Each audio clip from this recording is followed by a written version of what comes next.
Quishin. I'm the owner of the U.S. Taekwondo Center on the corner of Research and Union. I've owned that location about a year. I'm just a few days short. So just after this weekend, it's going to be my first year of actual ownership of my Taekwondo school.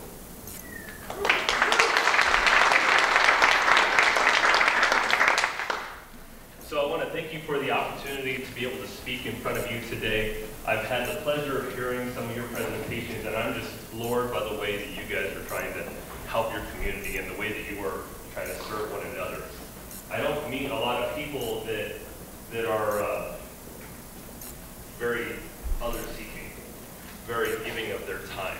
And so when I meet someone like you, I just really appreciate it. I feel at home when I'm with you guys, so thank you for that too.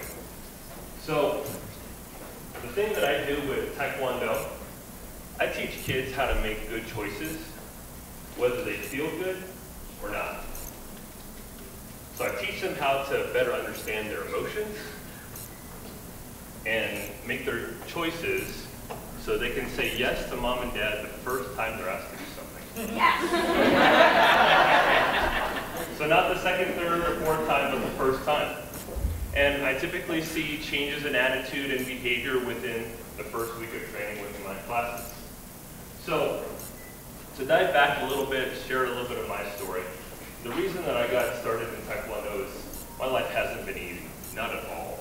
I've gone through a lot of turmoil. I've had to overcome a lot of personal challenges in my life.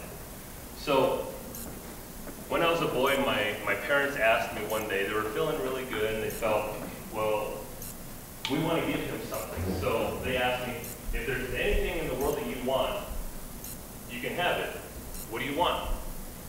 And I said, I want a kid brother. And they were amused by my response, and they said, why is that? And I said, well, because I want someone to play with. You see, at the age of 3, I already knew what loneliness was. My parents struggled with marijuana, and they would go into their room, and they'd get high, and I'd be left alone. And I had no one to play with. And so this was something that had happened quite a bit as a kid, and it followed me a lot through my years in growing up. When it came to school, I was bullied, made fun of, picked on by everybody, including the teachers. So all throughout school, I had teachers trying to convince me and my parents that I was mentally retarded. That I was slow, ADHD, but that the school wasn't a very good thing for me, and I wasn't learning. So I had a thing happen in the 3rd grade. One of the teachers was singling me out in front of all the other kids as being mentally retarded, and saying that you don't get to do what everybody else does, and you're going to go and do this other thing. While we all do this, you go do that. And at this point, I decided I was going to stand up for myself. And I was going to say, no, I'm going to sit right here.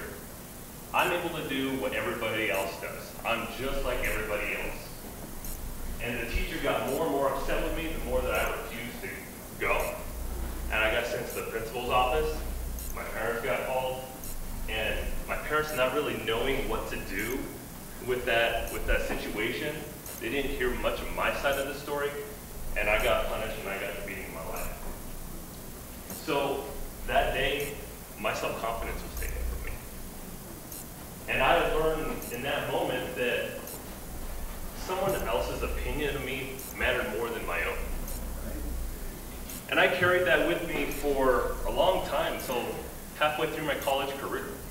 I didn't even realize I didn't have confidence. It was just something that wasn't there.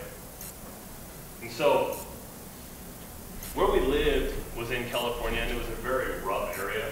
It was on the corner of a busy intersection. We had a 2nd level apartment. So I literally had a gang right outside my bedroom window. It was a rough area.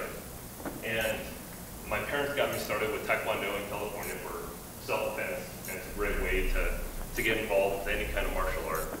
But we ended up moving to Colorado Springs, and I started training with the U.S. Taekwondo Center. Well, I trained there for a few years. My sister started training with me at that time. Trained for a few years. My problems didn't really stop. I mean, they just kind of changed. I'd still go and I'd try to play with the other kids during recess, or I try to sit with them during lunch, and they just get up and move away immediately. I felt completely unwanted. And so one of the things that had happened to me is, you know, I would hear this voice in my head, and, you know, for me, it was God. And God was telling me, you're going to be a leader of all these people, and they're going to listen to you. And I said, don't you see what's going on? Everyone picks on me. Nobody listens to me. You got the wrong person. And so, over the years, he grew me. He spoke to me. He taught me why people do what they do. He gave me different ways to overcome my challenges. And so when I came back to Taekwondo, we adopted a philosophy of character development. And so now we're working on building our students from the inside out, and that's something I can get behind. Now, Taekwondo becomes my vehicle to partner with kids, adults, it doesn't matter the age difference. And we work together to set goals. And in my program, that is the only way that my students are able to progress. And if they don't make that effort, they don't continue.